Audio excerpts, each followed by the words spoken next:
ഗ്രാമിക ന്യൂസിലേക്ക് സ്വാഗതം. +1 അധിക ബാച്ചുകൾ അനുവദിക്കണമെന്നാവശ്യപ്പെട്ട് മുസ്ലിം ലീഗ് കണ്ണൂർ ജില്ലാ കമ്മിറ്റിയുടെ നേതൃത്വത്തിൽ കളക്ടറേറ്റ് ധർണ നടത്തി.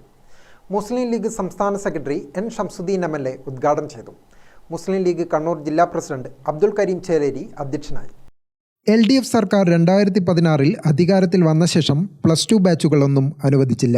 സീറ്റ് പ്രതിസന്ധിക്ക് കാരണം അതാണ്. LDF ഭരിക്കുന്ന സമയം മലബാർ മേഖലയിൽ അനുവദിക്കുന്നത് പകുതി സീറ്റുകൾ മാത്രമാണ്. പുതിയ ബാച്ചുകൾ അനുവദിക്കാൻ സർക്കാർ തയ്യാറല്ല.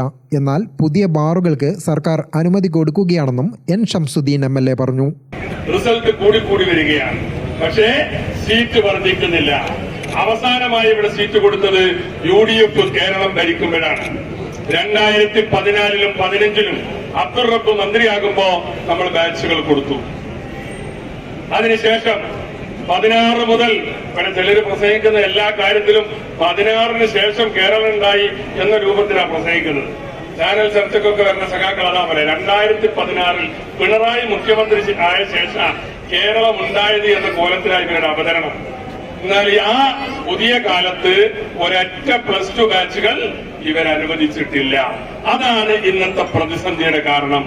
നേതാക്കളായ KT Sahadulla, Ansari Thillankeri, KP Thahir, advocate KA Latheef, MA Kareem തുടങ്ങിയവർ സംസാരിച്ചു. ഗ്രാമിക ന്യൂസ്, കണ്ണൂർ.